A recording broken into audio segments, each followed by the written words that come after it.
Hello and welcome to this week's edition of the SHU Sports Report. I'm Kara Levine. And I'm Gino Ganello. Now, Gino, we had a busy week in Sacred Heart sports as spring sports are out there bracing the change in seasons. That's right, Kara. With the winter weather still hanging around, Sacred Heart's baseball team played at CCSU as the home team due to inclement field conditions at Harbor Yard. Pioneers look to end their 9-game skid with a 3-game series as they got things started in the bottom of the fourth thanks to a 3-run blast by junior outfielder Dan Schock to give the Pios the early 3-0 lead. SHU would go on to score in the next 2 innings, grabbing 1 run in the 5th as juniors Anthony Capizzello and Cody Doyle drove in 2 more runs in the 6th, pushing the Pioneers' lead to 5. Sacred Heart was able to close out the game and take the win 6-2. Sophomore James Tauble put in a great effort on the mound, allowing 2 runs on 9 hits through 8 innings to earn his 2nd win of the season. Pioneers look to put together a little win streak of their own the next day as they took on CCSU for the 2nd game of the series. While the Pioneers were able to jump out to a 3-1 lead early, runs in the 6th and 7th innings by the Blue Devils tied the game at 3. With no one scoring in the final few innings, this one went to extras, giving everyone watching some free baseball.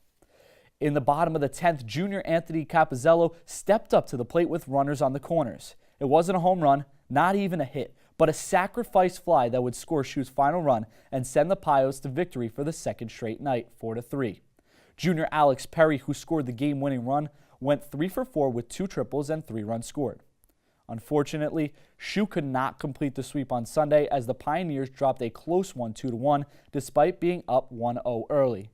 Even in a losing effort, Capizzello starred again as he led the team in hits with 2 and 4 bats. Capizzello earned NEC Player of the Week, batting .500 on the weekend with an extra base hit in every game, and he slugged .833 at the dish. The Pioneers are back in action tomorrow as they head to Rhode Island to see if they can get back on track against conference foe Bryant. Hopefully with the spring weather moving in, the baseball team can finally have a true home opener at Harbor Yard. A few teams got to hold some home openers this past week, one of those being Sacred Heart's softball team hosting a doubleheader against Stony Brook at Pioneer Park. With the help of Jamie Carlson's season-high 12 strikeouts and an excellent showing from the defense, Game 1 was left scoreless and looking like extra innings. It came down to the bottom of the 7th as Victoria DiDario stepped up to the plate with 1 run and a runner on. Now she smashed a walk-off home run to give SHU the win 2-0. Looking for another win, Sacred Heart and Stony Brook battled again and didn't let us wait until the 7th inning to score.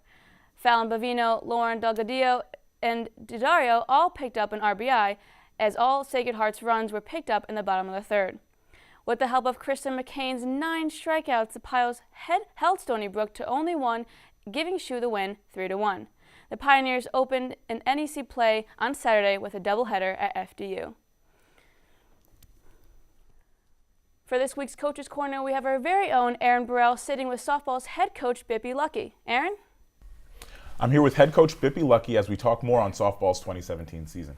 Thank you for stopping in today, Coach. Thanks for having me. Now, the team is off to a great start this season, holding a respectable 7-12 record after a tough trip to the West Coast. What have some of the focuses been this preseason?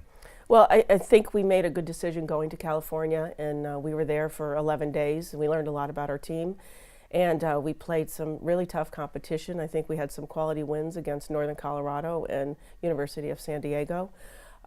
We had tight games with Cal State Northridge, Cal Poly. Our Kristen McCann actually threw a no-hitter against Cal Poly, but we ended up losing the game because of a couple of errors.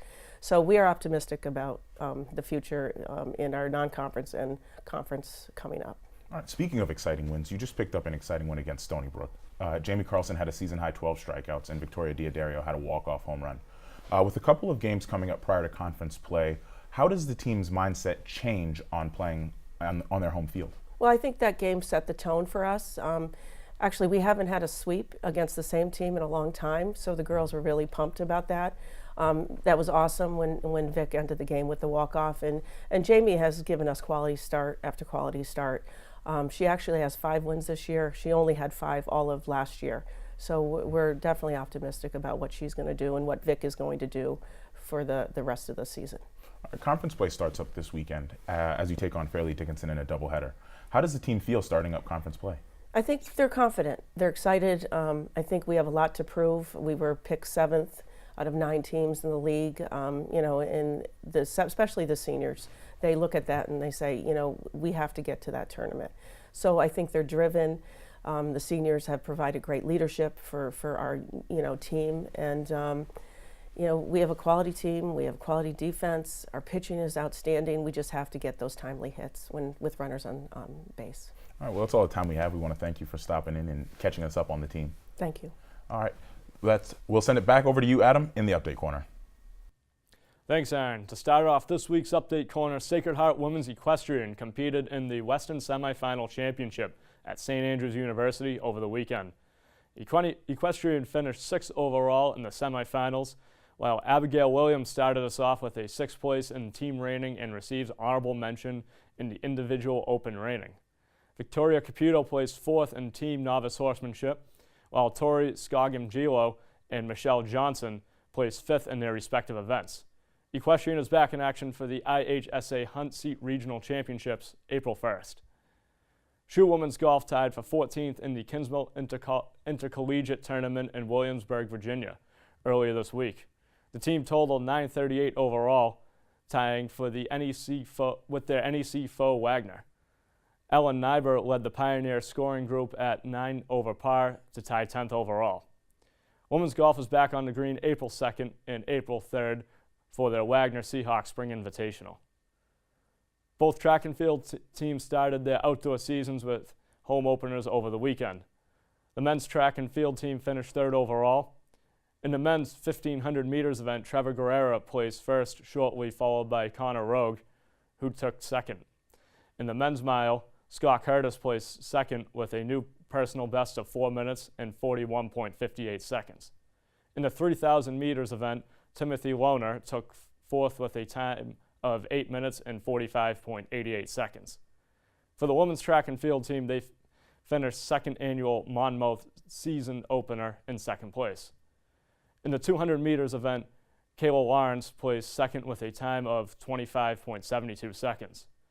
In the 1,500 meters event, Jacqueline Thorne took 1st, while Tara Connolly took 3rd. Thorne earned her NEC Rookie of the Week for outdoor collegiate debut performance. Selena Sampieri took 2nd place in the pole vault competition, missing her personal outdoor record by 0.5 meters. The Pioneers traveled to Yale for their Mark Young invite this weekend. That's all we have for this week's Update Corner. I'm Adam Chambers. Back to you guys.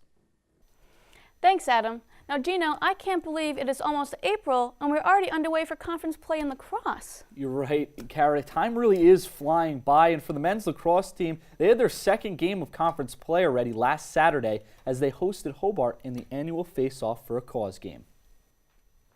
The first quarter, the Pioneers would come out on top 3-1 with some early goals. Hobart would then tie the game up in the 2nd quarter, going into the half tied at 3 goals apiece.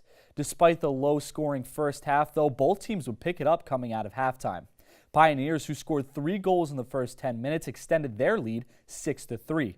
But Hobart would bounce back for the 2nd time, scoring 4 unanswered goals to take the lead for the first time in the game.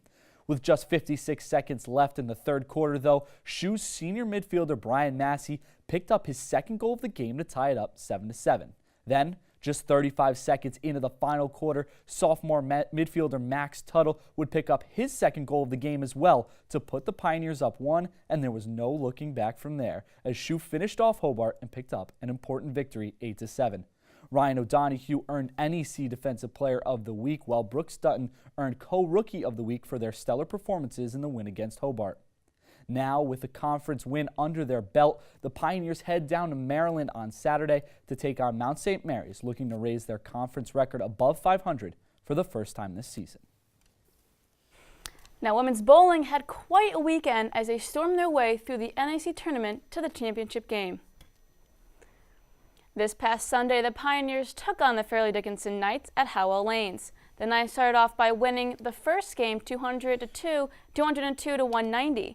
In the second game, Lauren Hoffman stepped up when she was needed and struck out in the 10th frame to get SHU the win 181-179. FDU swept SHU in both games 3 and 4. Even though they were down 3-1, SHU came back, winning games 5 and 6, sending the championship game into a 7th game. Both FDU and SHU showed why these two teams made it to the finals. While SHU did mark in 6 straight frames from the third to the 8th, a stretch of 3 consecutive spares couldn't match FDU's 4 strikes in 5 frames. The Knights went on to win the game 199-169 and win the NEC tournament. Sacred Heart finished the season 66-39 in dual matches. Now, multiple Pioneers received season honors as Amanda Nardello was voted the league's Player of the Year and Coach Becky Craigling was voted Coach of the Year.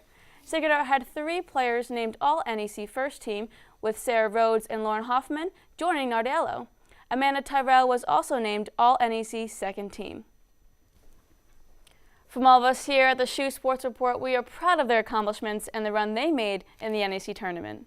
Absolutely, Kara. Well, that wraps up another edition of the SHU Sports Report. Tune in next week for all your Sacred Heart sports, results, scores, stats, and upcoming games. For all of us, I'm Gino Ganello. Thanks for watching. We'll see you next time.